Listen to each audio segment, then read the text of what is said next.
Tonight, the oil spill in Alberta has people crying foul. Some First Nations school children are having themselves a language-speaking contest. This is APTN National News for Thursday, May 5th. I'm Dana Foster. Michael Hutchinson is away. Tonight, a construction company has obtained a court order to remove a group of protesters in British Columbia. But first, there are growing concerns tonight over the impact of a large oil spill in northern Alberta. 28,000 barrels of crude oil spilled from a broken pipeline onto lands claimed by the Lubicon Cree. Environmental officials say the air is safe, but a local school has been shut down and 120 students have been sent home. And many residents are saying the odor of the oil is causing a burning feeling in eyes and chests. The American owners of the pipeline are reportedly heading up to the area. Alberta's environmental minister says an investigation into the leak is underway. It's too early to speculate whether charges would come into play. Clearly, the charges would relate to a lack of maintenance and/or a lack of adequate response. APTN's Noemi Lapinto is currently in the area where the spill took place. She just toured the scene by helicopter and joins us now. Noemi, what could you see of the spill from the air? Well, we could see the broken, exposed pipeline and a long, older cut line that's completely blackened by crude leading towards the east side of Lake Lubicon. There were about 100 people in white jumpsuits working on the site, and a small black lake of black crude in the muskeg surrounded by a makeshift border made out of wood. And right in the middle of the lake of crude were 2 beaver dams. Some people in the area say there's an odor that's making them ill. Have you detected any of the effects?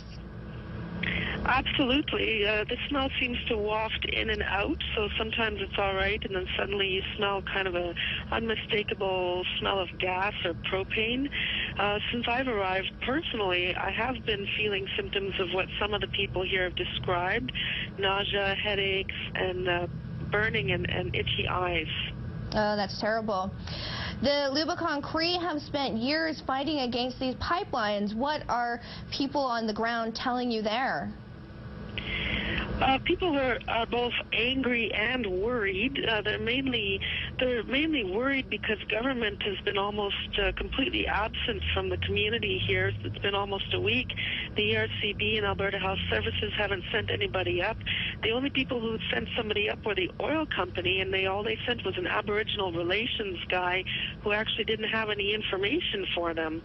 The chief says that the pipe is one of the oldest on their territory, and he says he should have been getting regular reports on the integrity of the pipe for years, but they've been stymied by stalled land claims negotiations with the government. So he's holding both levels of government responsible and says they'd better do now what they didn't before, which is protect his people's health and watch for impacts on the environment. Thank you, Noemi. Thank you. In a strange twist to this story, animals are being recognized for helping slow the spread of the spill. A beaver dam located near the pipeline spill is so far helping contain the oil into one area. Sadly, the beavers themselves are reported to have all died from oil poisoning. The oil spill in Alberta has heightened the fears of many First Nations opposed to new oil projects.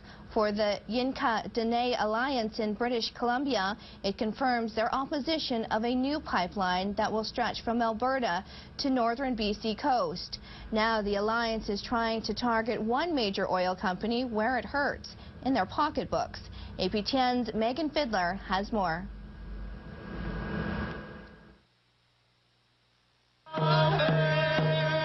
They traveled a long way to deliver their message. The Yinka Dene Alliance are in Winnipeg, protesting CIBC's support of the major tar sands pipeline company, Enbridge. The alliance represents 6 First Nations in BC who are resisting Enbridge's proposed Northern Gateway pipeline. The pipeline would pump crude oil from the Alberta tar sands to a port in Kitimat, BC. We came here to to tell CIBC that they need to adopt ethical policies that respect, free, prior and informed consent of the affected Indigenous peoples and our communities. Thomas spoke to shareholders and executives at CIBC's annual general meeting. Among them, the president and CEO of Enbridge, Patrick Daniels. We have significant concerns about the role of your bank in providing significant financing of more than $1 billion for Enbridge. The fear is that a pipeline burst could have devastating effects on the environment, like this spill in northern Alberta, affecting lands of the Lubicon Cree. The Dene wants CIBC to consider how an Enbridge pipeline will put even more lands in jeopardy. They would carry oil from the tar sands through our lands and through many of our critical salmon-bearing rivers. This dam would sustain our people and our culture. The Yinka Dene Alliance has been spreading the word to all major banks in Canada and internationally. I also came back from a UK tar sand speakers tour in London and Scotland and attended the Royal Bank of Scotland's AGM in terms of their financing, internationally in Canadian projects in the tar sands. With this latest spill in Alberta, the Dene's efforts to stop the proposed Enbridge pipeline will probably take on even more urgency. Their next step, Alliance members hope to meet with Enbridge at the company's annual general meeting later this month in Calgary. Megan Filler, APTN National News, Winnipeg. Car